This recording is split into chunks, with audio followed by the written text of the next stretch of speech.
ஆசீர்வதிங்க. அதனுடைய தேவைகள் எல்லாம் சந்திங்க. வந்திருக்கிற ஒவ்வொரு பிள்ளைகளையும் அவருடைய குடும்பங்களையும் ஆசீர்வதிங்க. அவங்களுடைய தேவைகள் எல்லாம் சந்திங்க. ஆண்டவரே அவங்க போகும்போது வரும்போது பார்த்து கற்றுக்கொள்ளுங்க. இந்த நாள் இந்த பிள்ளைகள் இந்த சிறுவர் ஊழியத்தில் என்னென்ன காரியங்கள் இசப்பா கதைகள் பாடல்கள் எல்லாவற்றையும் உங்களுடைய கருத்தில் ஒப்பு கொடுக்குறோம். இசப்பா உண்மை கொண்டு இந்த பிள்ளைகள் நடத்தும்படி இசப்பா உங்களுடைய எல்லாமே நீங்களே இந்த இடத்துல இருந்து நடத்தும்படி வைக்க போகிறதுக்காக உங்களுக்கு நன்றி ஆண்டவரே. இசப்பா ஆரம்பம் முதல் முடிவு வரை நீங்களே இந்த சிறுவர் ஊழியத்தை நடத்தி கொடுங்க. மீதி இருக்கிற நேரங்களையும் காலங்களையும் உங்களுடைய கருத்தில் ஒப்பு கொடுக்குறோம். பாதுகாத்துக் கொள்ளுங்க, பராமரித்துக் கொள்ளுங்க, நடத்துங்க. இயேசு மூலம் ஜெபிக்கிற நல்ல பிதாவே.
நன்றி நன்றி நன்றி ஆண்டவரே. நன்றி இயேசப்பா.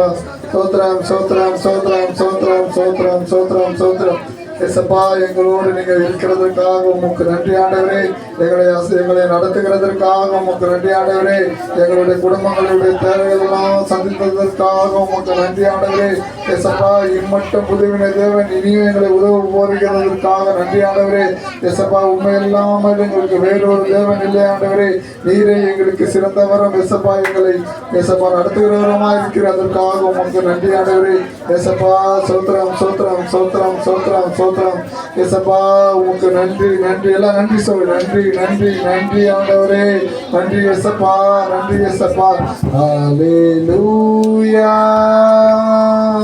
ஹல்லேலூயா ஹல்லேலூயா ஹல்லேலூயா ஹல்லேலூயா ஹல்லேலூயா. என்ன பாடுவோம்?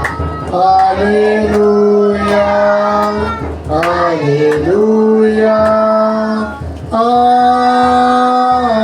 ஹல்லேலூயா ஹல்லேலூயா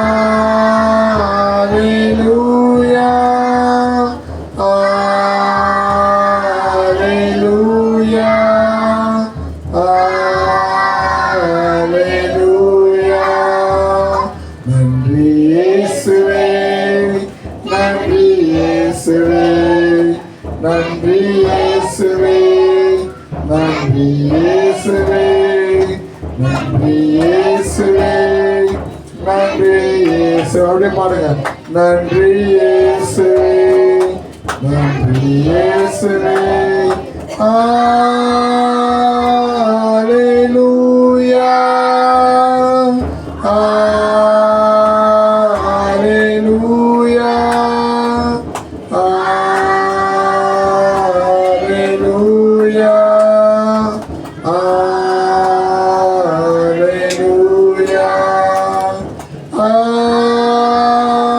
ஹல்லேலூயா ஹல்லேலூயா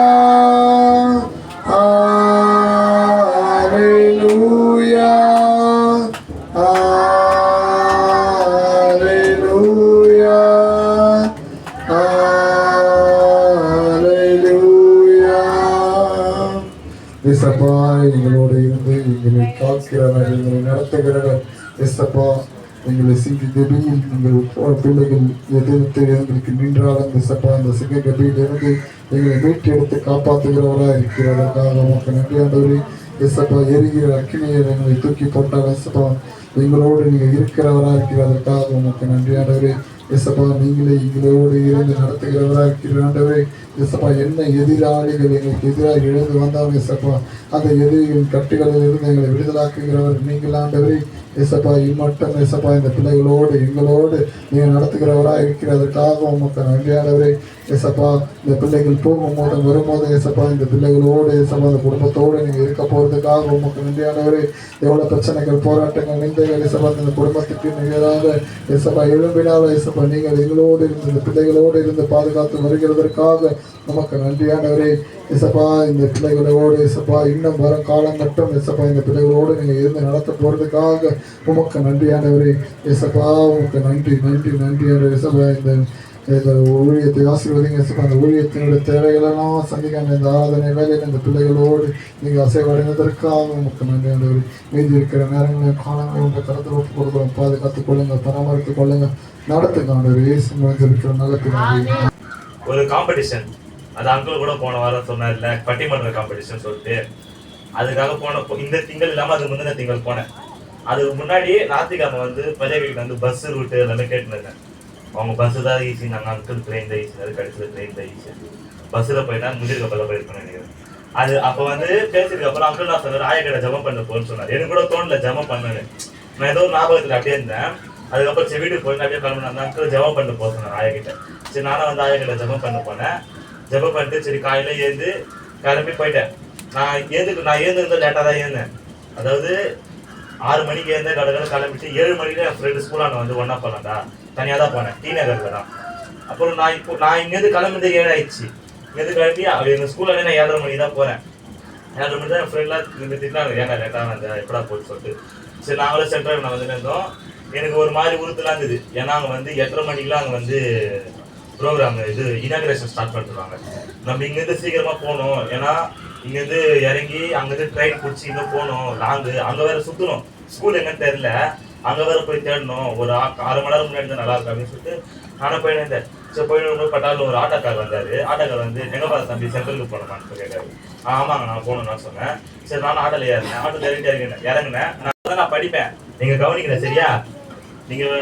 நான் படிக்க நீங்க நல்ல ரைட்டர்னா நீங்க நோட் பண்ண. முதல் வசனத்துல சினையாரின் ராஜாவாகிய அம்ராபேலும் எலாசாரின் ராஜாவாகிய அரியோகும் ஏலாமின் ராஜாவாகிய கெதர்லாகோமேரும் கொமோராவின் ராஜாவாகிய பிர்சாவோடும் அத்மாவின் ராஜாவாகிய சினையாவோடும் செபோயிமின் ராஜாவாகிய செமேபரோடும் சோவார் என்னும் பேலாவின் ராஜாவோடும் யுத்தம் பண்ணினார்கள்.